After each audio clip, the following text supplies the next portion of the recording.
मैं आपको ionic equilibrium शुरू कर रहा हूं।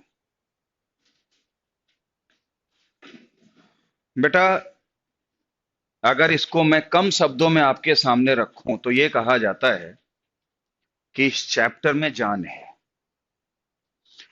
ये एक ऐसा चैप्टर है जिसे बड़े बड़े टीचर्स और स्टूडेंट भी इससे बचते हैं, क्योंकि इसके न्यूमेरिकल के कॉन्सेप्ट इतने भयंकर और इतने बेहतरीन होते हैं कि वो हर एक के बस की बात नहीं होती है।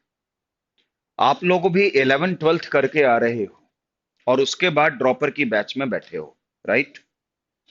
तो आपको पता है पहले से ही कि यार आयनिक इक्विलिब्रियम में बहुत विशेष बात होती है। इस चैप्टर में थ्योरी एक तरीके से ना के बराबर है, और जो भी हम आज आपको 1 घंटे की क्लास में पढ़ाएंगे वो थ्योरी यूं समझ लो बस आज ही भर है। उसके बाद तो आपको इसके क्वेश्चन ही करवाने पड़ेंगे। आप सब जानते हैं कि इस चैप्टर में पीएच निकालने को बहुत कुछ आएगा। पीएच एसिड का, बेस का, सॉल्ट का, मिक्सचर का, रिएक्शन का, पता नहीं कितने ऑप्शंस के क्वेश्चंस बनते हैं। और मैं इस बात से पूरी तरीके से सहमत हूं कि अगर बच्चे ईमानदारी से मेरी क्लास को सुनेंगे, देखेंगे, तो ये मुश्किल सा लगने वाला चैप्टर उनके लिए हलवा बन जाएगा। अगले 1 वीक के अंदर इसका फैसला हो जाना है या उससे कम में भी। लेकिन आयनिक इक्विलिब्रियम से पहले मैं बच्चों को बता दूं कि मैं केमिकल इक्विलिब्रियम पढ़ा चुका हूं, और जो केमिकल इक्विलिब्रियम के जो बेसिक्स रूल हैं वो आयनिक इक्विलिब्रियम पर भी लगेंगे। अब बताया फर्क क्या होगा? फर्क सिर्फ इतना होगा कि जब आप केमिकल इक्विलिब्रियम पढ़ते थे तो आप ये कहते थे कि भाई ए और बी आपस में इक्विलिब्रियम मेंटेन करके आप ए बी बनाते हो। केमिकल इक्विलिब्रियम में आप ये कहते थे। लेकिन जब आप आयनिक इक्विलिब्रियम में आएंगे तो आपको स्थिति ऐसे मिलेगी, ए प्लस बी माइनस मिलकर ए बी बनाएंगे। अर्थात अब आपको इक्विलिब्रियम के अंदर कम से कम एक आयन तो जरूर मिलेगा। और आपको यह भी पता होगा, सुन लो, आपको यह भी पता होगा कि आयन हवा में नहीं बनते, आयन पानी के अंदर बनते हैं। इसलिए हमें यह अंडरस्टूड या बाय डिफॉल्ट लेके चलना पड़ेगा कि ये ए प्लस भी एक्वस होगा, बी माइनस भी एक्वस होगा, चाहे उसको मेंशन ना भी किया जाए। ऐसे ही है। जब हम न्यूमेरिकल्स करते थे केमिकल इक्विलिब्रियम, तो हमें याद होगा कि हम लोग केसी और केपी पे न्यूमेरिकल किया करते थे, याद है? लेकिन जब आप आयनिक इक्विलिब्रियम करेंगे तो आप केपी को तो भूल जाइए, जो भी होगा वो केसी होगा। हां, कहते नहीं भगवान के कई रूप हैं, अब केसी के भी कई रूप हैं। अब केसी के भी कई रूप हैं। केसी के रूप आपको क्या मिलेंगे? के ए मिलेगा, के बी मिलेगा, के डब्ल्यू मिलेगा, के एस पी मिलेगा, के एच भी मिलेगा, जो कि अब सिलेबस से डिलीट कर दिया गया है। एच का मतलब हाइड्रोलिसिस से। तो ये सभी केसी के रूप में होते हैं। ठीक है, चलिए बात करेंगे। और आपको यह पता है अच्छी तरीके से कि अब सुनो, आयनिक इक्विलिब्रियम है या नहीं, इसका पता करने के लिए भाई इक्विलिब्रियम में कम से कम एक चीज आयन होनी चाहिए। और आयन होंगे या नहीं इसका पता हमें लगता है, पता है किससे? इलेक्ट्रोलाइट से। पता है? अगर इलेक्ट्रोलाइट होगा तो उसमें आयन्स होंगे, हैं? अब आयन मेरे हाथ में ये कंटेनर है और इस कंटेनर में पानी है। अब मैं इसके अंदर झांक के देखूं और मुझे H प्लस आयन और OH माइनस आयन दिख जाए तो ये मेरी मूर्खता है। कैसे दिखाई देगा? दिखाएगा थोड़ी ना। तो सर कैसे पता लगेगा इसमें H प्लस और OH माइनस है कि नहीं है? सीधी बात है, इलेक्ट्रिकल करंट इससे पास कराओ, अगर हो गई तो आयन है, अदरवाइज नहीं। और उन्हीं को ही हम इलेक्ट्रोलाइट कहते हैं। किसे कहते हैं इलेक्ट्रोलाइट? जिनको मॉल्टन स्टेट में और एक्वस स्टेट में, जिससे हम करंट को फ्लो कर सके। पता होगा ये तो। हाँ, हम सब जानते हैं कि ये जो इलेक्ट्रोलाइट होते हैं वो स्ट्रॉन्ग, इधर छोड़ो यहां लिखता हूं। ये जो हमारे इलेक्ट्रोलाइट होते हैं वो दो तरह से होते हैं। एक तो स्ट्रॉन्ग इलेक्ट्रोलाइट होता है, एक हमारे लिए वीक इलेक्ट्रोलाइट होता है। सीधी बात है बेटा, स्ट्रॉन्ग इलेक्ट्रोलाइट में आयन ज्यादा मिलेंगे। सर पता कैसे लगेगा? आंखों से तो नहीं दिखता है। कैसे दिखाई देगा खुशी? उसमें खूब सारी करंट फ्लो होगी। आ रही मेरी बात समझ में? और वीक में बहुत हल्की फुल्की करंट घूमेगी या मिलेगी। तो फिजिक्स में कौन सा इंस्ट्रूमेंट होता है जिससे करंट को अपन डिटेक्ट करते हैं? एमीटर। एमीटर की सुई अगर बहुत तेजी से डिफ्लेक्ट हो तो स्ट्रॉन्ग इलेक्ट्रोलाइट की कैटेगरी में रख सकते हो, और सुई हल्की फुल्की ऐसे हिले तो वो वीक में रख सकते हो। हाँ, लेकिन बोर्ड पे एमीटर थोड़ी ना आएगा। बोर्ड पे तो सीधा कॉन्सेप्ट थ्योरेटिकल आता है कि स्ट्रॉन्ग इलेक्ट्रोलाइट का अल्फा 1 होता है, वीक इलेक्ट्रोलाइट का अल्फा 1 से कम होता है, और अल्फा क्या होता है? डिग्री ऑफ डिसोसिएशन, डीओडी होता है। आ रही मेरी बात समझ में? अब आपको कुछ गिने चुने एग्जाम्पल याद होने चाहिए कि स्ट्रॉन्ग कौन है और वीक कौन है, क्योंकि उन्हीं पे ही सवाल बनने हैं। आ रही बेटा मेरी बात समझ में? अब मैं आपके सामने लिखता हूं, देखो। HCl, H2SO4, HNO3, HClO4, ये सारे स्ट्रॉन्ग एसिड हैं। तो अगर स्ट्रॉन्ग एसिड है तो ये स्ट्रॉन्ग इलेक्ट्रोलाइट भी हैं। क्यों? इनको पानी में डालो, आयन मिलेंगे, कंडक्ट होगी इलेक्ट्रिसिटी, तो इलेक्ट्रोलाइट है और स्ट्रॉन्ग है। आ रहा समझ में? चलो कुछ बेस की बात कर लेते हैं। NaOH, KOH, BaOH का होल ट्वाइस, CaOH का होल ट्वाइस, ये फेमस स्ट्रॉन्ग बेस हैं और इलेक्ट्रोलाइट भी हैं। और इन सब का अल्फा 1 है, कंप्लीटली टूट जाएंगे। मतलब अगर HCl पानी में गया तो ये बिल्कुल खत्म हो जाएगा, और क्या बना देगा? H प्लस पानी में और Cl माइनस पानी में। ब्रैकेट में एक्वस लिख लो। आ रहा समझ में? चलो जरा सॉल्ट की बात कर लेते हैं। NaCl, KCl, MgCl2 वगैरह वगैरह, ये स्ट्रॉन्ग बेस में आते हैं और इलेक्ट्रोलाइट तो हैं ही। और वीक में फेमस फॉर्मिक एसिड, याद है? एसिटिक एसिड, इन्हीं के ज्यादातर क्वेश्चन बनते थे ना। ये भी, हाँ यस, मत भूलो, HCN भी एक तरीके से वीक एसिड होता है। तो ये वीक एसिड भी हैं और वीक इलेक्ट्रोलाइट भी हैं। वीक एसिड क्यों है? अभी आप समझ ही रहे हो कि H प्लस कम देते हैं। वीक इलेक्ट्रोलाइट क्यों है? क्योंकि आयन इनमें कम मिलते हैं और इनका अल्फा राहुल 1 से कम होता है। वीक बेस में NH4OH आता है, अमोनिया का सोल्यूशन। सॉल्ट में AgCl, है ना, BaSO4, PbCl2, ये सब आते हैं। इनके बारे में पूरे चैप्टर में डिस्कशन अपना होता रहेगा। ठीक? तो बेटा, जिन पर ज्यादातर स्थितियों में सवाल बनते हैं, जिन पर ज्यादातर स्थितियों में सवाल बनते हैं, वो चाहे वो एसिड हो, चाहे वो बेस हो, चाहे वो सॉल्ट हो, तो जो कॉमनली जिनके क्वेश्चन हम आते जाते देखते रहते हैं, वो मैंने यहां पे मेंशन कर दिया।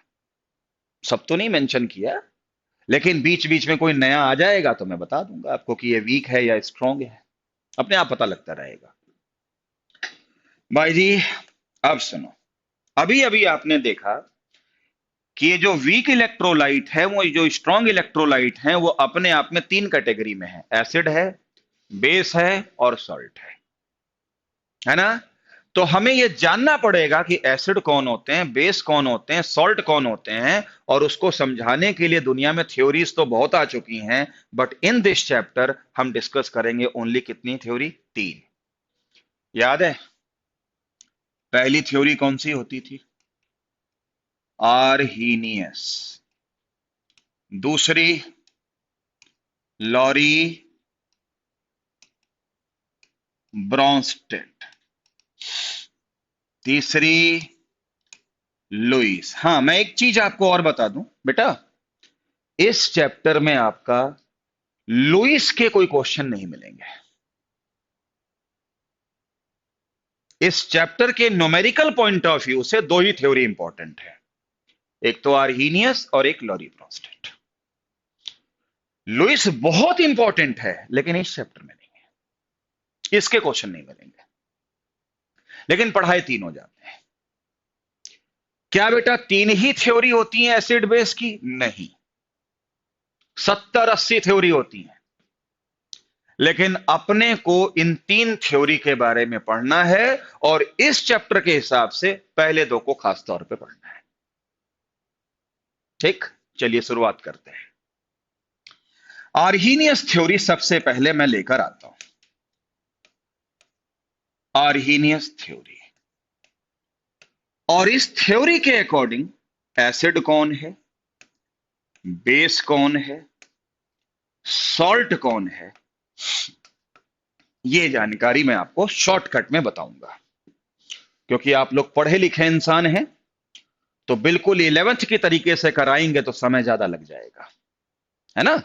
थोड़ा इस बात का भी ध्यान रहे कि सिलेबस की स्पीड ठीक ठाक मेंटेन रहे। इसीलिए जब मेरी 2 दिन क्लास नहीं हुई तो फिर मेरा चिंता बढ़ गई और मैंने कहा नहीं भाई 1 घंटे के लगाओ, लेकिन लगाओ, ठीक। क्योंकि हमें यह भी देखना है कि सिलेबस अच्छी तरीके से और टाइमली खत्म हो। तो जरा बता सकते हो एसिड बेस और सॉल्ट आपको 11th क्लास में आर्हीनियस के अकॉर्डिंग क्या पढ़ाया गया था? बड़ा आसान है, जो H प्लस देगा पानी में वो एसिड होगा, और अच्छा वो और सॉल्ट देखा, हर बच्चा ये बता देता है।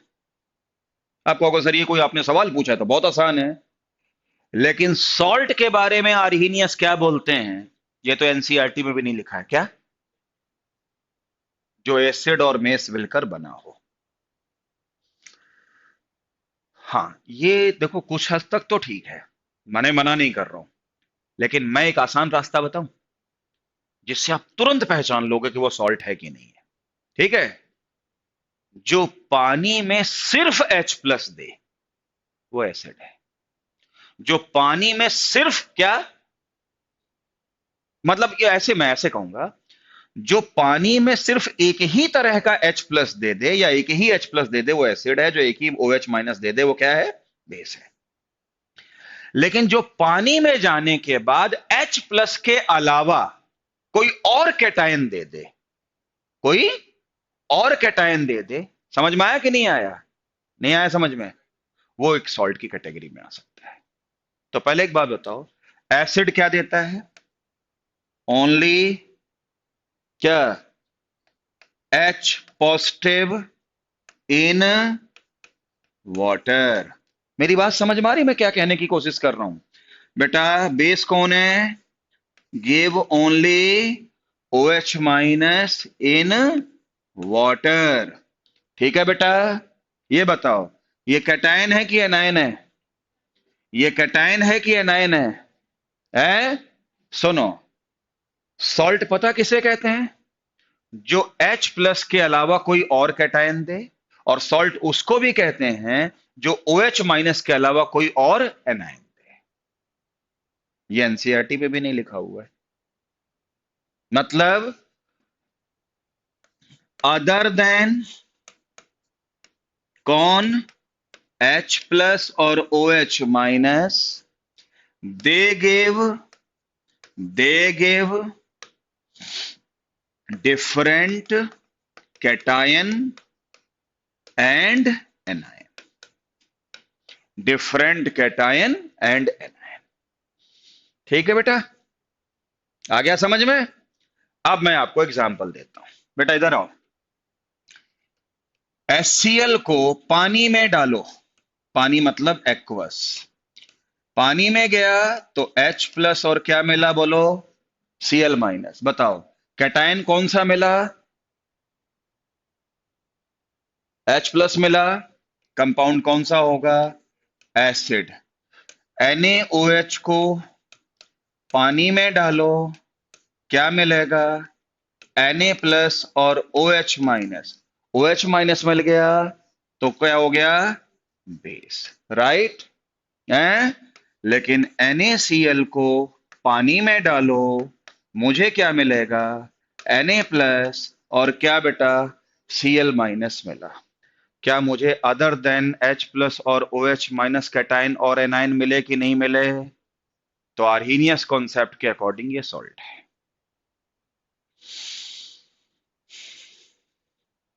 ये चीज एनसीईआरटी में भी नहीं है। सॉल्ट के बारे में कोई नहीं बताता कैसे कहते हैं। ठीक, आ गया समझ में? तो अभी इस टॉपिक पे क्वेश्चन करवा दें जो पीएमटी में आ चुके हैं? देखो, अब इसके बाद अगर मैं आपसे ये पूछूं, जल्दी बताओ बेटा, इधर देखो, अगर मैं आपसे पूछूं HClO4 एसिड है कि बेस है कि सॉल्ट है?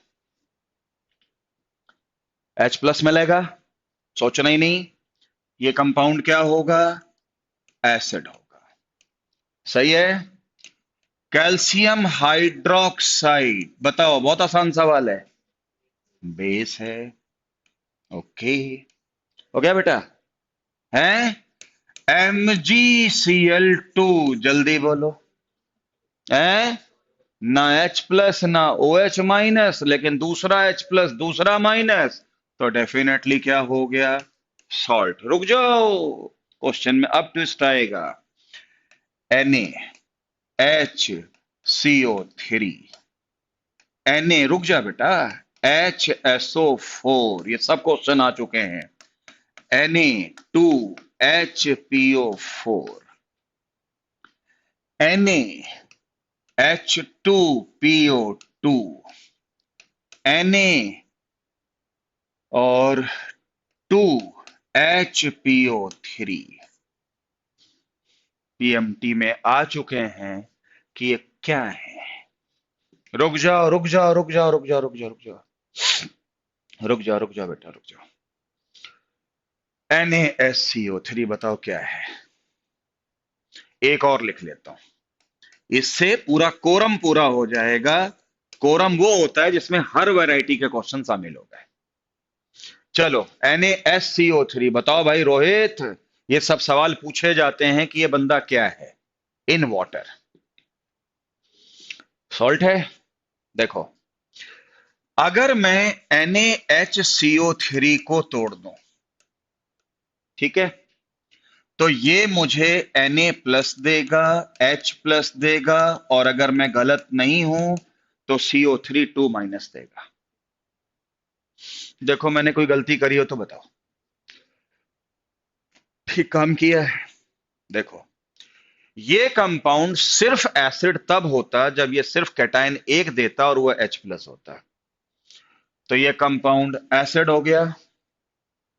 बोल, देख कितनी जबरदस्त डिफिनीशन बताई है। लेकिन क्या कैटायन H प्लस भी है या कुछ और भी है? कुछ और भी है ना भाई? बोलो। और एनाइन भी कुछ दिख रहा है, कैटायन कुछ, मतलब H प्लस के अलावा अगर कोई और भी कैटायन मुझे मिल गया तो उसके अंदर सॉल्ट नेचर भी आ गया।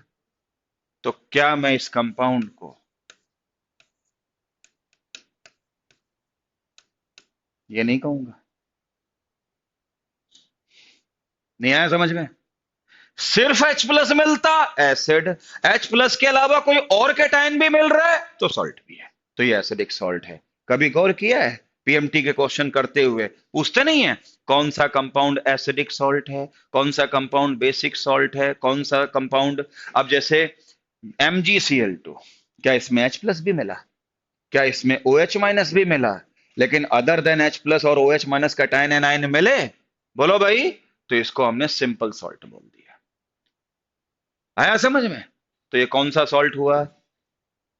Acidic salt. शुभम भाई बताओ, NaHSO4 एसिडिक सॉल्ट, कमाल हो गया, बिल्कुल ठीक है। Na2HPO4 है एसिडिक सॉल्ट। पहचानना भैया, एसिडिक सॉल्ट और बेटा इसको पहले बता दो, बेसिक सॉल्ट। नहीं आया समझ में? अच्छा, अब सावधानी से आंसर देना।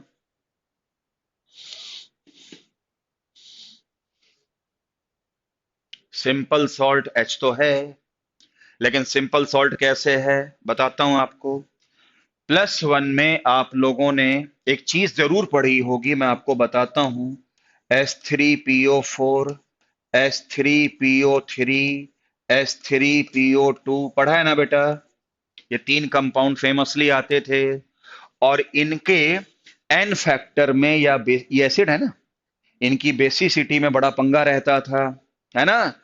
तो इसका बेसिसिटी 3 होती थी, इसकी बेसिसिटी 2 होती थी, इसकी बेसिसिटी 1 होती थी। याद है ना? याद है ना? इसमें एक्सेप्शन भी होता था। और मैंने मैंने जब आपके बैच को मोल कॉन्सेप्ट पढ़ाया था तो एक ट्रिक भी दे दी थी कि इन 3 कंपाउंडों में अक्सर बेसिसिटी का या एन फैक्टर का कंफ्यूजन होता है। तो मैंने एक ट्रिक दे दी थी कि फार्मूले में जितने ऑक्सीजन हो उससे एक कम हमेशा एन फैक्टर होता है। क्या ऑक्सीजन? तो एन फैक्टर या बेसिसिटी 3। एन फैक्टर का मतलब बेसिसिटी ही होता है, और बेसिसिटी का मतलब एन फैक्टर ही होता है। और बेसिसिटी क्या होता है कि कौन सा बंदा कितने H+ दे सकता है। आ रहा है समझ में? और इसमें कितने ऑक्सीजन हैं? 3। तो एन फैक्टर या बेसिसिटी कितनी हो गई? 2। और इसमें बोलो 2। तो इसमें एन फैक्टर बेसिसिटी कितना हो गया? 1। अब बताओ, बेसिसिटी 1 है, इसका क्या मतलब है? जल्दी बोलो। कि बेशक इसके पास में 3 H है, लेकिन बंदा दे कितने सकता है? 1। तो 2 नहीं देगा। और इसके पास में कितने H हैं और बेसिसिटी भी कितनी है? इसका क्या मतलब है रोहित भाई? तीनों H दे देगा। आ जाओ, NaH2PO2। पहले बताओ, कैटायन दिखाई दिया है? क्लियर है? चलो। और कैटायन एनायन अगर H+ और OH- से अलग हैं तो एक चीज तो कंफर्म हो गई कि सॉल्ट तो है। दिमाग लगाओ, सॉल्ट तो है। अब एसिडिक है कि नहीं ये देखने वाली बात हो गई। H2PO2, H2PO2 किससे बना है? H3PO2 से। कितने H दे सकता है? एक H देने के बाद में कै H बचेंगे इसके पास? और H2PO2 बनने के बाद क्या ये और H देगा क्या? तो जब और H नहीं देगा तो ये सॉल्ट तो है, लेकिन ये एसिडिक नहीं है। तो हम इसे सिंपल सॉल्ट या सॉल्ट कहेंगे। क्या बच्चों समझ में आया कि नहीं आया? इस तरह के क्वेश्चन पीएमटी में आते हैं। आया समझ में? What about this? है Na+, देख गया, सॉल्ट तो है। लेकिन HPO3, गौर से देखो, HPO3 कहां से आया? PO3 यहां से। कितने H दे सकता है? तीनों H। अच्छा, दोनों H दे देगा तो क्या बचाएगा? HPO3, यही बचाएगा ना? और यहीं पे ही HPO3 है, और ये H नहीं दे सकता, इसलिए हम इसको क्या कहेंगे? सॉल्ट कहेंगे। लेकिन अगर क्वेश्चन ऐसे होता, NaH2PO3, बताओ बेटा इसमें क्या कहते हैं आप? ये क्या होता? एसिडिक सॉल्ट होता। भाई जी, इस टॉपिक पे पीएमटी पे ऐसे सवाल आते हैं। कर लोगे? हैं? छोटी मोटी बातें एनसीईआरटी से खुद पढ़ लियो, ना समझ में आए तो पूछ लियो। लेकिन मैं तो डायरेक्ट पढ़े लिखे बच्चों को पढ़ा रहा हूं, तो मैं डायरेक्ट ही क्वेश्चन की बात करूंगा, और वही क्लास में इंपॉर्टेंट होता है। आ गया समझ में? तो अगर मैं गलत नहीं हूं तो मैंने इतनी देर में आपको एक नई चीज जरूर सिखा दी होगी, कम से कम बच्चों को, कि आपको सॉल्ट पहचानना भी शॉर्टकट से आ गया। नहीं तो और समय देखते थे एसिड है या नहीं है, बेस है। मैंने सीधी ट्रिक बता दी क्या? कि H प्लस और OH माइनस के अलावा अगर कोई कंपाउंड कोई और कैटायन और एनायन दे रहा है तो वो सॉल्ट होगा।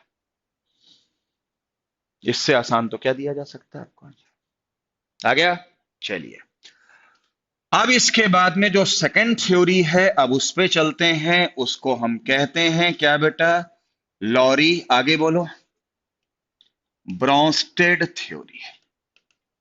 Lorry Bronsted theory. देखो, पता है इन्होंने H प्लस को एक नाम दे दिया, क्या बेटा? प्रोटॉन। क्या नाम दे दिया?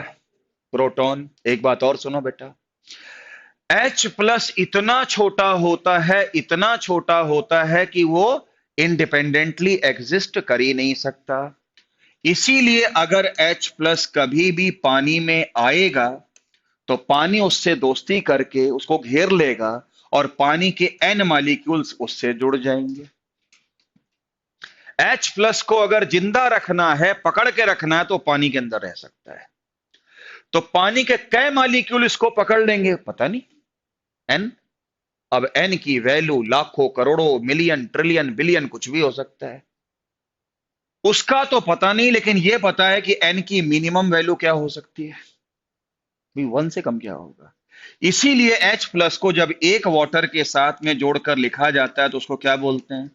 H3O plus. बच्चों को पता होगा इसे हम क्या कहते हैं? Hydronium ion. क्या बोलते हैं? हाइड्रोनियम आयन बोलते हैं। बहुत समझदारी से पढ़ना। मैं क्वेश्चन फ्रेम में ज्यादा रहता हूं इस बैच में, और कोशिश भी मेरी यही रहती है कि बच्चों को क्वेश्चन की अप्रोच बताई जाए। थ्योरी तो पढ़ चुके हैं या लगभग पढ़ चुके हैं। H3O plus hydronium ion. बेटा आज के बाद अगर हाइड्रोनियम आयन लिखा है तो इसका मतलब समझते हो? H प्लस पानी में। ठीक है? क्या सर N की मिनिमम, N की वैल्यू 1 ही हो सकती है? नहीं, 2, 3, 4, 5, 6, 7 कुछ भी हो सकती है। ठीक, लेकिन अगर मैं N की वैल्यू ये ना लेता, N की वैल्यू 2 ले लेता, क्या ले सकता था? बिल्कुल ले सकते थे। अगर 2 ले लेते तो H कितने हो जाते? 5। ऑक्सीजन कितने हो जाते? 2, प्लस इसको भी बोलते हाइड्रोनियम आयन, ये भी हो गया।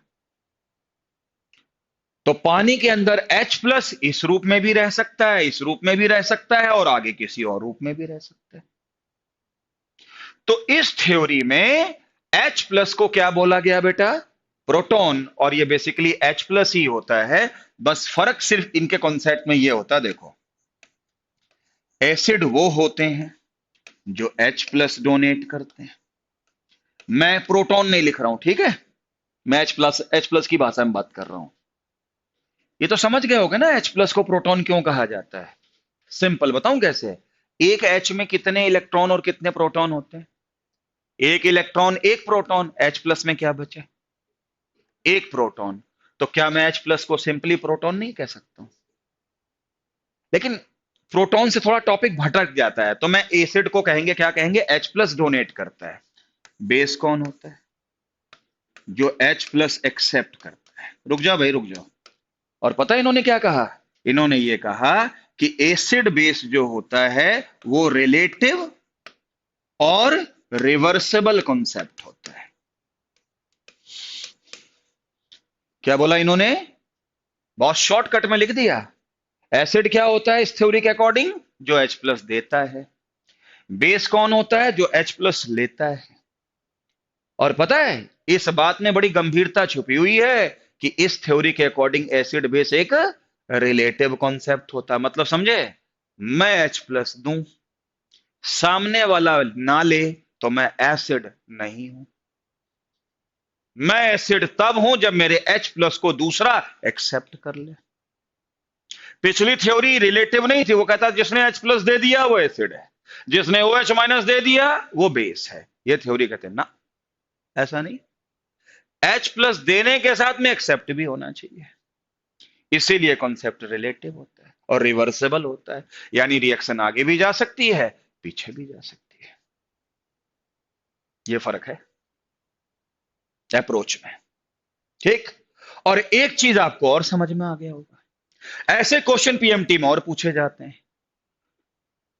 क्या जो पिछली थ्योरी जो तुमने पढ़ी आर्हीनियस, वो भी कहते थे एसिड वो होते हैं जो H प्लस देते हैं, और ये थ्योरी भी यही कह रही है। इसका मतलब जो आर्हीनियस के अकॉर्डिंग जो एसिड है, वो लॉरी ब्रॉन्स्टेड के अकॉर्डिंग भी एसिड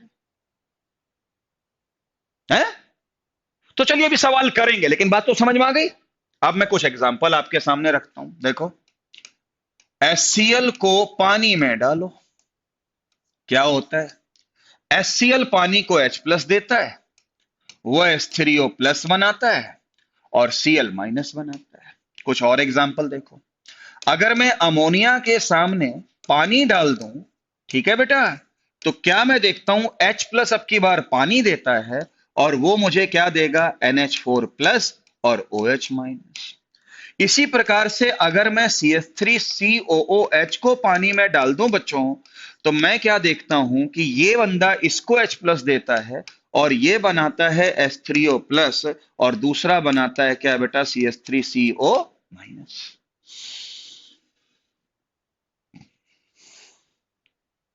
ठीक है, चलें अपना काम शुरू करें। देखो, इस कंपाउंड ने इसको H प्लस दिया, इसलिए ये क्या है? एसिड है। इसने एक्सेप्ट कर दिया तो रिलेटिविटी पूरी कर दी, तो ये कौन है? बेस। अमोनिया ने H प्लस लिया तो अमोनिया क्या हो गया? बेस। और इस बार वाटर ने दिया तो ये क्या हो गया? एसिड। CH3COOH ने इसको H प्लस दिया तो बेटा ये कौन हुआ? एसिड। और H2O ने लिया तो ये क्या होगा? बेस। सही है, आया समझ में? अब बेटा इधर देखो, अब ये दोनों मिलकर भी ये बना सकते हैं, बोलो। तो ये बताओ, अब H प्लस कौन देगा? तो ये कौन हो गया? एसिड। और इसने लिया तो ये क्या हो गया? बेस। यानी इस कॉन्सेप्ट के अकॉर्डिंग, सुन ले भाई, इस कॉन्सेप्ट के अकॉर्डिंग आयन भी एसिड बेस हो सकते हैं। पिछले कॉन्सेप्ट में ऐसा नहीं था, आयन एसिड बेस नहीं थे, लेकिन ये थे। तो एक बात बताओ, पिछली थ्योरी ने तो कहा सिर्फ न्यूट्रल कंपाउंड एसिड और बेस हो सकते हैं, ये थ्योरी कहती है न्यूट्रल तो हो ही सकते हैं, आयन भी हो सकते हैं। तो इसका दायरा थोड़ा बड़ा नहीं हो गया? समझाने का तरीका इसका बेहतर नहीं हो गया कि अरे यार इसने तो आयन के बारे में भी बता दिया कि एसिड और बेस होते हैं। ऐसे ही अगर आप समझ जा रहे हो, इधर देखो, एक शॉर्टकट बताते हैं। मुझसे कोई जल्दी से पूछ ले कि इसमें एसिड कौन है और बेस कौन है, अगर कोई मेरे से ऐसे पूछ लेता है तो आप बड़े आसानी से इसको बता सकते हो कि इस बार ये H प्लस दे रहा है, ये H प्लस ले रहा है, तो ये क्या होगा? जल्दी बताओ। ये एसिड और ये क्या हो गया? बेस। और इस केस में ये एसिड रहा होगा और ये क्या रहा होगा? बेस रहा होगा। सही है। एक आसान तरीका और भी है जो जल्दी बताने में कामयाब हो सकता है। जिसके फार्मूले में H ज्यादा दिखेंगे उसके एसिड की संभावनाएं ज्यादा होती हैं, जिसमें H कम दिखेंगे उसके बेस बनने की संभावनाएं ज्यादा होती हैं। बताओ H3O प्लस और Cl माइनस में H किस में ज्यादा है? तो वह एसिड है। NH4 प्लस और OH माइनस में किस में H ज्यादा है? तो उसमें एसिड है। लेकिन ये कॉन्सेप्ट यहां नहीं लग रहा, दोनों जगह तीन तीन H हैं, तो फिर तो एक सिंपल सी बात हो सकती है, माइनस से प्लस लेना बहुत मुश्किल है, क्योंकि माइनस प्लस के बीच में अट्रैक्शन होता है। नहीं आया समझ में? तो बताओ, इसमें बेशक हाइड्रोजन बराबर हो और ये डिसाइड करना हो कि इसमें कौन एसिड है कौन बेस है, बताओ बेटा कैसे डिसाइड करोगे? जिसमें कैटायन है उससे H प्लस निकालना आसान है। क्यों? प्लस से प्लस निकालना आसान है क्योंकि रिपल्शन होता है, लेकिन प्लस से माइनस निकालना मुश्किल है। ऐसे समझ सकते हो। लेकिन ये ट्रिक तो तब लगाना जब हर जगह हाइड्रोजन सेम हो, और नहीं तो कोई मैं जल्दी से पूछूं बताओ इसमें एसिड कौन है बेस कौन है, फार्मूले में देखा किसमें ज्यादा, जिसमें ज्यादा वही एसिड है, बस हो गया। 99.9% केस में अपना आंसर निकाल लोगे। आ रहा है समझ में? है, पढ़ा वही रहा हूं जो पढ़ के आ रहे हो, लेकिन अप्रोच बदल दी है। और जल्दी जल्दी कैसे करना है, इंपॉर्टेंट बात ये हो गई। ठीक है, अब आगे आओ। इस थ्योरी का दायरा तो बढ़ गया। एक बात बताओ, HCl क्या था? एसिड। Cl माइनस क्या है? ये बताओ, ये Cl माइनस किसने बनाया? HCl ने। है? तो आपने 11th में पढ़ा होगा, जो बेस एसिड बनाए अपना H प्लस देने के बाद, हम उसे कॉन्जुगेट बेस कहते हैं। कॉन्जुगेट बेस बेस ही होता है, लेकिन उसका नाम देखो, HCl एसिड है, बिल्कुल सही बात है, और अमोनिया बेस है, बिल्कुल सही बात है, लेकिन ये कॉन्जुगेट नहीं है। क्या इस बेस को HCl ने बनाया, या इस एसिड को इस बेस ने बनाया? नहीं। कॉन्जुगेट पता किसको बोलते हैं? जैसे मैं एसिड हूं, अगर मैं बेस बना दूं, तो वो जो बेस बनेगा वो मेरा कॉन्जुगेट बेस होगा, क्योंकि वो मैंने बनाया है। तो एक बात बताओ, Cl माइनस किससे बना है? कैसे? H प्लस उसने दे दिया होगा, उसके बाद ही तो Cl माइनस आया, और वो क्या रोल प्ले करने लगा? वो बेस। तो ये बेस बाहर से आया या HCl ने बनाया? तो मैं Cl माइनस को HCl का कॉन्जुगेट बेस कहूंगा। आया समझ में? यानी इस कॉन्सेप्ट के अकॉर्डिंग हर एसिड एक सी बेस बना सकता है। सी बेस समझते हो? Conjugate base. और हर बेस एक कॉन्जुगेट एसिड बना सकता है। लेकिन ध्यान रखना, इधर ध्यान रखना, दोनों के बीच में बस एक H का फर्क होना चाहिए। HCl और Cl माइनस में कितने H का फर्क है? एक का। और अमोनिया बेस है, उसने कौन सा एसिड बनाया? NH4 plus. कितने H का फर्क है? एक का। तो आपको याद होगा, पीएमटी में क्वेश्चन पूछा जाता है, इस एसिड का कॉन्जुगेट बेस बताओ और इस बेस का कॉन्जुगेट एसिड बताओ। खूब सारे क्वेश्चन आते हैं, थ्योरी पढ़ ली, आ गया समझ में? है? और अब मैं ज्यादा समय बर्बाद ना करते हुए डायरेक्ट क्वेश्चन फ्रेम में आता हूं, और आपसे कुछ सवाल मैं बारी बारी पूछूंगा। एक तरफ तो मैं लिखूंगा एसिड या बेस, और दूसरी तरफ मैं आपसे पूछूंगा कि कॉन्जुगेट एसिड क्या होगा और कॉन्जुगेट बेस कैसा होगा, वगैरह वगैरह। चले भाई, और आप लोग मेरे क्वेश्चंस का जवाब देते रहिएगा और मेरी ट्रिक्स को देखते रहिएगा। बताओ, HCl क्या है? एसिड। हो गया? तो एसिड तो कॉन्जुगेट एसिड थोड़ा ना बनाएगा, कॉन्जुगेट बेस बताएगा। क्या करोगे? एक H कम कर दो, ठीक। उसके बाद ये बताओ, HNO3 क्या है? एसिड। कॉन्जुगेट बेस बोलो, NO3 माइनस। पक्का? बोलो। अब मैं अगर आपसे ये कहूं, हाँ बेटा इधर देखो, इधर देखो, अगर मैं कहूं कि भाई हाँ, HNO3 हो गया और HCl हो गया, और इसी प्रकार से अगर मैं CH3COOH लेता हूं, ये भी एसिड है, तो इसका कॉन्जुगेट बेस एक H कम कर दो माइनस में। आया समझ में? अब इसके बाद इधर देखो, अगर मैं आपसे ये कहूं कि NaHCO3 क्या है बेटा? NaHCO3 क्या ये एसिडिक सॉल्ट नहीं है?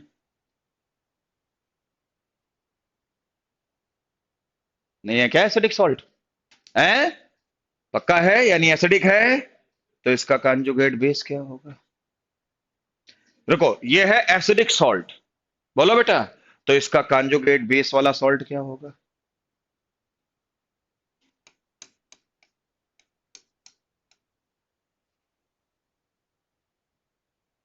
नहीं आया समझ में? बोलो। आ गया बेटा? है? रुक जाओ बेटा, इधर देखो, इधर देखो। हाँ जी बेटा, अगर मैं कहूं, इधर देखो, ओ एच है और ओ एच पे चार्ज कितना है? माइनस। तो ये बताओ, एच तो है, मैं अगर इसको थोड़ी देर के लिए एसिड मान लूं, तो इसका कंजुगेट बेस क्या होगा? एक एच हटा दो, O2 माइनस हो गया। नहीं आया समझ में? हालांकि मैं आपको एक बात बता दूं, ये दोनों का काम कर सकता है, लेकिन अभी मैं अभी मैं एम्फोटेरिक के बारे में नहीं जा रहा हूं, अभी मैं एसिड से बेस और बेस से एसिड में जा रहा हूं। पहले मैं उसकी बात कर लेता हूं। ठीक बेटा।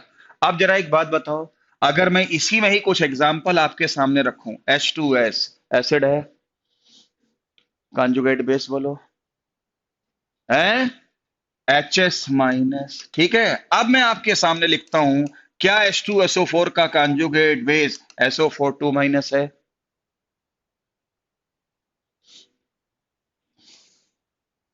H2SO4 एसिड है, तो क्या इसका कॉन्जुगेट बेस SO4 2 माइनस लिख सकता हूं? बिल्कुल नहीं। सर दो प्रोटॉन का फर्क हो गया, एक का होना चाहिए, मात्र एक का। दो का करोगे तो गलत है। तो मैंने कई बार क्वेश्चन देखे हैं कि H2SO4 का कॉन्जुगेट बेस में SO4 लिखा है, वो गलत है। इसका कॉन्जुगेट बेस में एक H कम करो तो क्या होगा? HSO4 minus. एक H का फर्क होना चाहिए। बोलो भाई, क्लियर है? और अब मुझे एक बात बताओ, ये क्या लिखा है? ROH, पहचानते हो इसको? Alcohol, ROH, alcohol. वो बड़ा, अगर मैं इसको बेस मान लूं, क्या मान लूं? बेस मान लूं, तो आप मुझे पहले बता दो कि इसका कॉन्जुगेट एसिड क्या होगा। अगर इसको मैं बेस मान लूं तो ये दोनों का काम कर सकता है, लेकिन अगर मैं इसको बेस मान लूं तो इसका कॉन्जुगेट एसिड क्या होगा? एक एच जोड़ दो तो क्या होगा बोलो? ROH2, और यहां पे क्या होगा? प्लस होगा। नहीं आ रहा समझ में? अरे भाई मेरी बात सुनो, सुनो मेरी बात। अगर एसिड से बेस में जा रहे हो, एक एच कम कर दो। बेस से एसिड में जा रहे हो, एक एच बढ़ा दो। सुबह से शाम तक मैं कितने भी क्वेश्चन करा दूं। रुक जा एक मिनट, रुक जा, एक शॉर्टकट बताऊंगा, रुक जा। ये हो गया, है ना? अब मैं आपको ये बताता हूं, इस कॉन्सेप्ट के अकॉर्डिंग एसिड कौन है और बेस कौन है। इस कॉन्सेप्ट के अकॉर्डिंग एसिड पहचानना तो बड़ा आसान है। शुभम कैसे? फार्मूले में एच हो और वो H प्लस दे सके तो एसिड है। बोलो जल्दी बोलो। लेकिन कहानी में ट्विस्ट अब आया कि बेस पहचानना इस कॉन्सेप्ट से मुश्किल है। पता नहीं H प्लस लेगा या पता नहीं H प्लस नहीं लेगा, कुछ पता ही नहीं आया समझ में।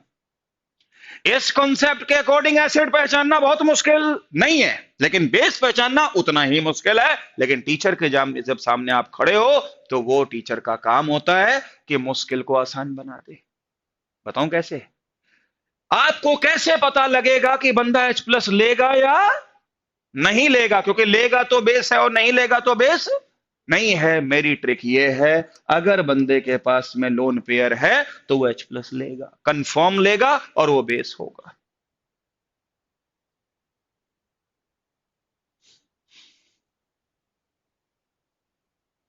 ठीक है,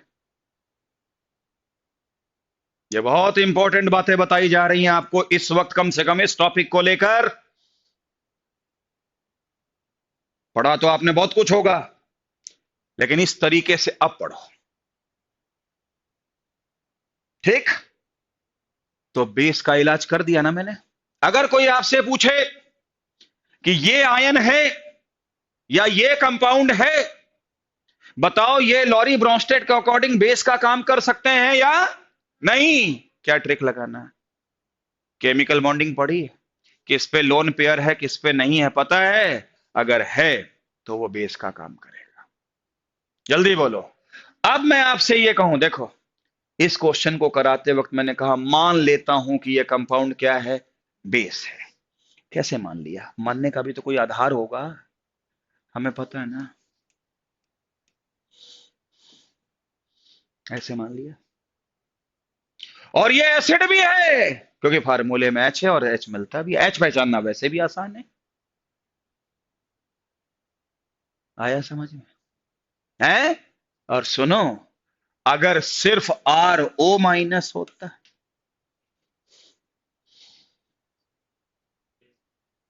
तो ये बिल्कुल बेस होता, क्योंकि एच तो है ही नहीं।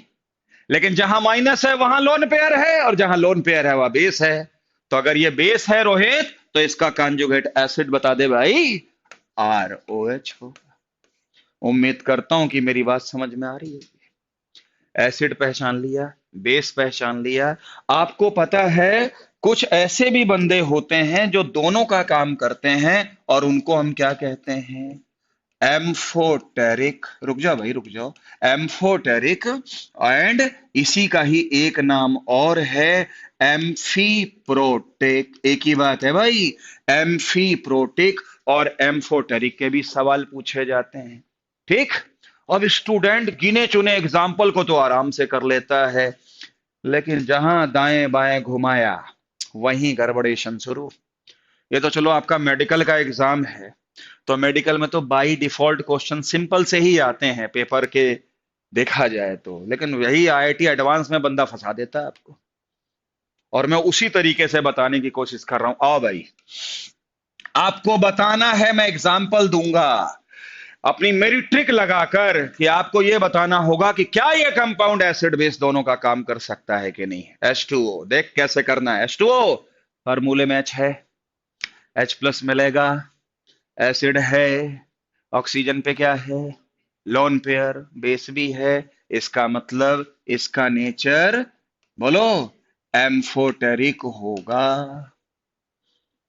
नहीं आया समझ में? अमोनिया वैसे तो बेस का काम करता है, लेकिन कोई पूछ ले कि क्या एम्फोटेरिक का काम कर सकता है?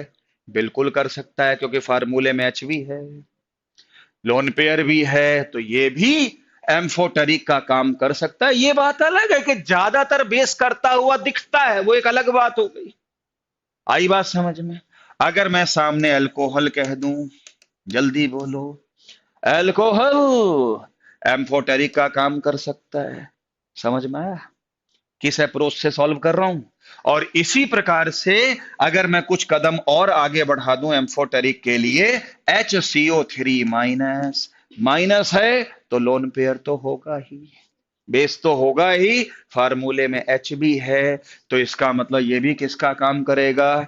एम्फोटेरिक का। लेकिन H2PO2 माइनस हो तो, H है तो जरूर, लेकिन H मिलेगा नहीं, बोलो भाई। लेकिन माइनस है तो लोन पेयर होगा ही, और ऑक्सीजन दिख ही रहा है, कहीं ना कहीं लोन पेयर मिलेगा ही। तो डेफिनेटली ये कंपाउंड सिर्फ किसका काम करेगा? Base only. मुझे बताएं आप लोग इतने क्वेश्चनों से इस कॉन्सेप्ट के अकॉर्डिंग एसिड, बेस और एम्फोटेरिक या एम्फीप्रोटिक पहचानना सीख गए कि नहीं? बस, क्वेश्चन कितने भी कर लो। ठीक, आ गया समझ में? अब इसी में ही मैं एक आईआईटी लेवल का क्वेश्चन आपको करवा के दिखाता हूं। ये बताओ, यहां तक समझ में आया? या रुक जाओ, उसको तीसरे कॉन्सेप्ट में पढ़ेंगे तो बेहतर समझ में आएगा। फिलहाल ये समझ में आया भाई? हैं? और एक थ्योरी ये कहती है, वैसे पता होगा, कि अगर एसिड स्ट्रांग होगा तो उसका कॉन्जुगेट बेस वीक होगा, और अगर बेस वीक होगा तो उसका कॉन्जुगेट एसिड स्ट्रांग होगा। पता होगा ना? मैं उस पर भी एक छोटा सा सवाल आपको करा दूंगा, ठीक है? लिखो इस पॉइंट को। इफ एसिड इज स्ट्रोंगर, आ रहा है ना समझ में सबके? अप्रोच देखियो भैया कैसे है। If acid is stronger, conjugate base will be weaker and vice versa, and vice versa। कोई कंफ्यूजन तो नहीं क्रिएट किया मैंने? और कुछ तो नई बात सिखाई होगी इतनी देर में। हाँ, बस वही इंपॉर्टेंट है कि आपको नई बातें क्लास में कितनी सीखने को मिलती हैं। अब जब मैंने आपको ये चीज पहचान कर दी है, तो क्या लिखा है? एसिड स्ट्रांग होता वो होगा, ठीक है? अब देखो क्वेश्चन ऐसे बनेगा कि, बेटा इधर देखो, क्वेश्चन ऐसे बनेगा, एक चॉइस दे देंगे Cn माइनस, एक चॉइस दे देंगे I माइनस, एक चॉइस दे देंगे Br माइनस, एक चॉइस दे देंगे Cl माइनस, और कहेंगे कि इसमें स्ट्रॉन्गेस्ट बेस कौन सा है। ऐसे सवाल पीएमटी में आते हैं। तमन्ना बेटा ट्राई करो थोड़ा सा, बताओ भाई इसमें स्ट्रॉन्गेस्ट बेस कौन सा होगा। ये तो जैस्मिन देखते ही आंसर बता देती है। बोलो। ऐसे सवाल बनते हैं कि इसमें स्ट्रॉन्गेस्ट बेस बताओ कौन है। ठीक। रुको रुको रुको रुको। क्वेश्चन को करने का अप्रोच सुनो, अप्रोच सुनो। ये बेस है, माइनस है, फार्मूले में कहीं एच दिख नहीं रहा है, तो एसिड तो नहीं है। माइनस है, माइनस है तो लोन पेयर होगा ही, तो बेस तो है। अगले ने तो कहा ही है बेस है, आप तो ये बताओ स्ट्रॉन्गेस्ट बेस कौन है। जब भी ऐसा सवाल आए, ये नहीं कि ये सवाल, जब भी ऐसा सवाल आए, सब में H प्लस जोड़ दो। क्या बनेगा? HCl, HI, HBr। अप्रोच समझना, HCl हो गया भाई। है, इनमें से स्ट्रॉन्गेस्ट बेस कौन होगा पता है? जो सबसे वीकेस्ट कंजुगेट एसिड बताए बनाए। इसमें वीकेस्ट कंजुगेट एसिड कौन है? HCl। तो यही वाला आंसर सही हो गया। ये अप्रोच देख लो, ऐसे बनते हैं सवाल। नहीं आया समझ में? आ गया होगा क्या? जब कभी भी ऐसा सवाल आ जाए इसमें स्ट्रॉन्गेस्ट बेस बताओ, ये अवस्थी का सवाल है और पीएमटी में आ चुका है, आईआईटी में भी आ चुका है। यस। तो हम तो अपने स्टूडेंट को एक ही बात कहते हैं कि भैया सब में H प्लस जोड़ दो, और ये सब लिखने की आवश्यकता नहीं है, दिमाग से। यहां बनेगा HCnHI। अरे ये तो बहुत स्ट्रॉन्ग एसिड होते हैं, HBr और HCl, ठीक है। और इनमें भी सबसे स्ट्रॉन्गेस्ट एसिड कौन होता है? HI। बोलो भाई। तो मेरे हिसाब से इस कॉन्सेप्ट में अगर ये क्वेश्चन पूछा जाए कि स्ट्रॉन्गेस्ट बेस कौन है, फिर तो ये आंसर है? और वीकेस्ट बेस कौन है? तो आई। ऐसे सवाल बनते हैं।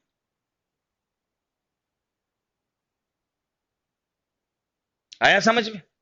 बोलो। क्लियर है? एक दो और क्वेश्चन करा दो इससे जो आ चुके हैं, पहले ये समझ में आया है?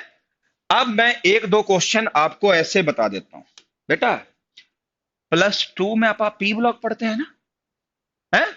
तो सुनो, पी ब्लॉक में अगर आप एसिडिक स्ट्रेंथ ढूंढने जा रहे हो, acidic strength directly proportional to left to right L2R, but inversely proportional to T2B। ये ट्रिक नोट करो, ये ट्रिक नोट करो। पी ब्लॉक के लिए ट्रिक नोट करो। Acidic strength directly proportional to L2R। L2R का मतलब क्या हुआ? Left to right. और सॉरी, जब इनवर्सली बोल रहा हूं तो 1/, करो ना। इनवर्सली बोला तो है ना मैंने? हाँ, inversely proportional to T2B। T2B समझते हो? Top to bottom. आओ बेटा इधर देखो, इधर देखो। देखो रोहित, इस पे कैसे सवाल बनते हैं। आपसे पूछ लिया गया कि अगले क्वेश्चन में ये बताओ कि स्ट्रॉन्गेस्ट एसिड कौन होगा। नहीं, स्ट्रॉन्गेस्ट, हाँ एसिड पहले ये पूछा गया। H2O, H2S, H2 selenium, H2 tellurium.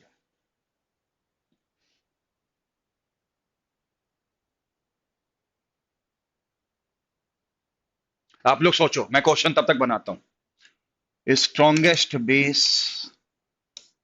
OH minus, SH minus, Fe minus, tellurium H, tellurium minus. ये दूसरा क्वेश्चन है। स्ट्रॉन्गेस्ट बेस, ये सब क्वेश्चन आ चुके हैं।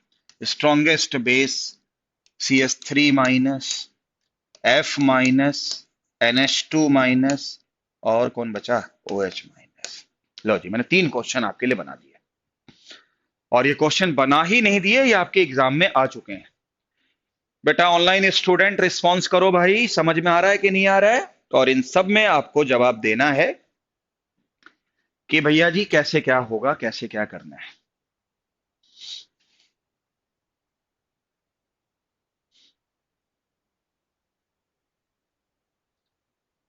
करें? मैं कराता हूं, रुक जाओ। 3 क्वेश्चन समझ में आया भाई? हैं? हाँ देखो, अब हमसे कहा गया स्ट्रॉन्गेस्ट एसिड। ये ट्रिक मुझे पता है पी ब्लॉक में। क्या एक बार ट्रिक को एनालाइज कर लें? लेफ्ट टू राइट जाने पे एसिडिटी बढ़ती है, टॉप से बॉटम जाने पर घटती है, राइट? यही है ना ट्रिक पी ब्लॉक में। क्या ये पी ब्लॉक के सदस्य हैं? एच हैं, एसिड हैं, पूछ के आ रहा है स्ट्रॉन्गेस्ट एसिड। ये लेफ्ट टू राइट का सीन है या टॉप से बॉटम का? इसके बारे में क्या कहोगे? स्ट्रॉन्गेस्ट एसिड पूछ रहा हूं आपसे। सबसे ज्यादा स्ट्रॉन्गेस्ट एसिड कौन होगा? कुछ गलती हो गई बेटा, कुछ गलत हुआ। Left to right acidic strength बढ़ती है। ओहो, वेरी सॉरी बेटा, गलत नहीं बताऊंगा, ये होता है। सॉरी भाई, मैंने अपना भूल सुधार लिया है। Acidic strength left to right भी बढ़ती है और टॉप से बॉटम भी बढ़ती है। कहते नहीं, जब आप सही हो तो कहीं ना कहीं लिखने में या बोलने में किसी एक जगह सही करोगे। भाई इसके लिए मैं माफी मांगता हूं आपसे। पहले ये बताओ, acidic strength left to right भी क्या और टॉप से बॉटम भी बढ़ेगी किसमें? पी ब्लॉक में। बोलो, आंसर सही है। उसके बाद अब इस जगह पे आओ, ये तो आसान हो गया है। सब में H प्लस जोड़ दोगे ये सब बन जाएगा। इन्होंने क्या पूछा? Strongest base. स्ट्रॉन्गेस्ट बेस कौन होगा बताओ? ये सबसे वीकेस्ट एसिड है, तो इसका कंजुगेट बेस सबसे स्ट्रॉन्गेस्ट होगा। तो इस क्वेश्चन में आंसर कौन सा होगा? जल्दी बोलो। H minus. नहीं आ रहा समझ में? ये ट्रिक आपको ध्यान रखनी है, ठीक। और इसके बाद अगर मैं इस पे आता हूं, तो क्या ये टॉप से बॉटम की सीन है या लेफ्ट टू राइट? चलो इसका एसिड बनाओ, एक एच जोड़ दो। एक बार समझा रहा हूं, इसका एसिड बताओ, एच जोड़ दो। इसका एसिड बनाओ, NH3 बना दो। इसका क्या बनाओ? H2O। ठीक है भाई, बताओ इसमें सबसे ज्यादा स्ट्रॉन्गेस्ट एसिड कौन है? Left to right. पहले कौन आएगा पीरियोडिक टेबल में? कार्बन। फिर कौन आएगा बेटा? नाइट्रोजन। फिर कौन आएगा? ऑक्सीजन। और फिर क्या आएगा? Fluorine. Left to right acidity बढ़ती है, ऐसा ही कुछ बताया होगा। तो HF इसमें सबसे ज्यादा स्ट्रॉन्गेस्ट एसिड होगा, तो इसका कंजुगेट बेस ये वाला वीकेस्ट होगा। लेकिन हमने क्या पूछा है? Strongest base. तो स्ट्रॉन्गेस्ट बेस के लिए एसिड क्या होना चाहिए? वीकेस्ट होना चाहिए। एसिड कौन सा वीक है? CH4। तो उसका कंजुगेट बेस क्या होगा? स्ट्रॉन्गेस्ट।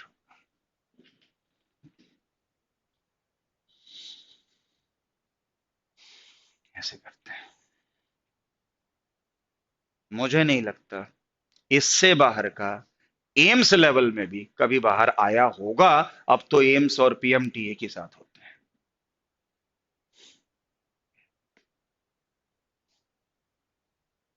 एक बार ये लिखने में गलती हुई थी, मैंने भूल सुधार लिया है, ये ट्रिक याद रखना।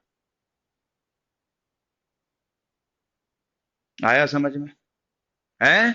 अब ये बताओ, HF HCl HBr HI, चलते चलते इस क्वेश्चन को पूछ रहा हूं। HF HCl HBr HI कौन सा इसमें स्ट्रॉन्गेस्ट एसिड है? HI। कैसे? टॉप से बॉटम, डायरेक्टली प्रोपोर्शनल। समझ गए ना? HBr HI, चलते चलते इस क्वेश्चन को पूछ रहा हूं। HF HCl HBr HI कौन सा इसमें स्ट्रॉन्गेस्ट एसिड है? HI। कैसे? टॉप से बॉटम, डायरेक्टली प्रोपोर्शनल। समझ गए ना?